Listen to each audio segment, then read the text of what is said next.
కరాచీ పోర్టుపై ఇటీవల భారత నావికా దళం దాడి జరిపింది. పాకిస్తాన్ ఆర్థిక వ్యవస్థకు కరాచీ పోర్టు గుండెకాయ లాంటిది. ఇటువంటి ఓడరేవుపై దాడి జరగడంతో పాకిస్తాన్ లబోదిబోమంటుంది.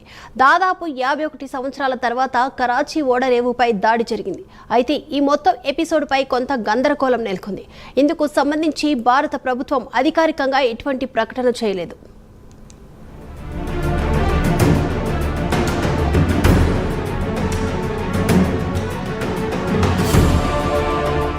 కరాచీ ఓడరేవు పాకిస్తాన్ నౌకా దళానికి గుండెకాయ లాంటిది.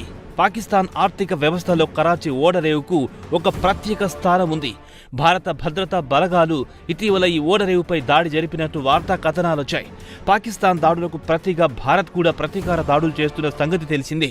ఈ ప్రతీకార దాడుల్లో భాగంగానే కరాచీ ఓడరేవుపై ఇండియన్ నేవీ భీకర దాడి జరిపినట్టు వార్తలొచ్చాయి. ఐఎన్ఎస్ విక్రాంత్ను ఇందుకు ఉపయోగించినట్టు తెలిసింది.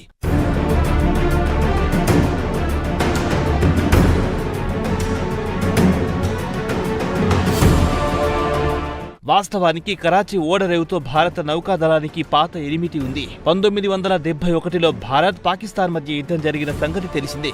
ఈ యుద్ధంలో భాగంగా అప్పట్లో కరాచీ ఓడరేవుపై భారత నౌకాదళం దాడులు జరిపింది. ఆ తర్వాత మళ్లీ ఇటీవల ఇండియన్ నేవీ దాడులు జరిపింది. అంటే దాదాపు 53 సంవత్సరాల తర్వాత అన్నమాట.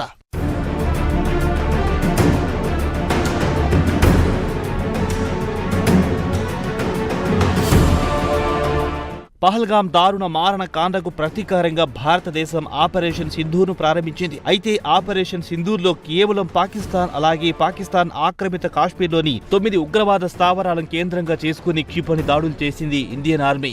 ఎక్కడ పాకిస్తాన్ సైనిక స్థావరాలను టార్గెట్ చేసుకోలేదు. పూర్తి సంయమనంతో భారత్ వ్యవహరించింది. భారత్ చూపిన సంయమనాన్ని ప్రపంచ దేశాలు అభినందిస్తున్నాయి.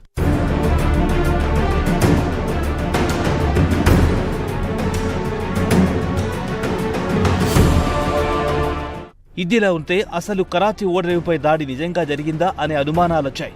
ఆపరేషన్ సింధూర్ సహా భారతదేశం చేపట్టే అన్ని మిలిటరీ కార్యకలాపాలు తెలియజేయడానికి రక్షణ మంత్రి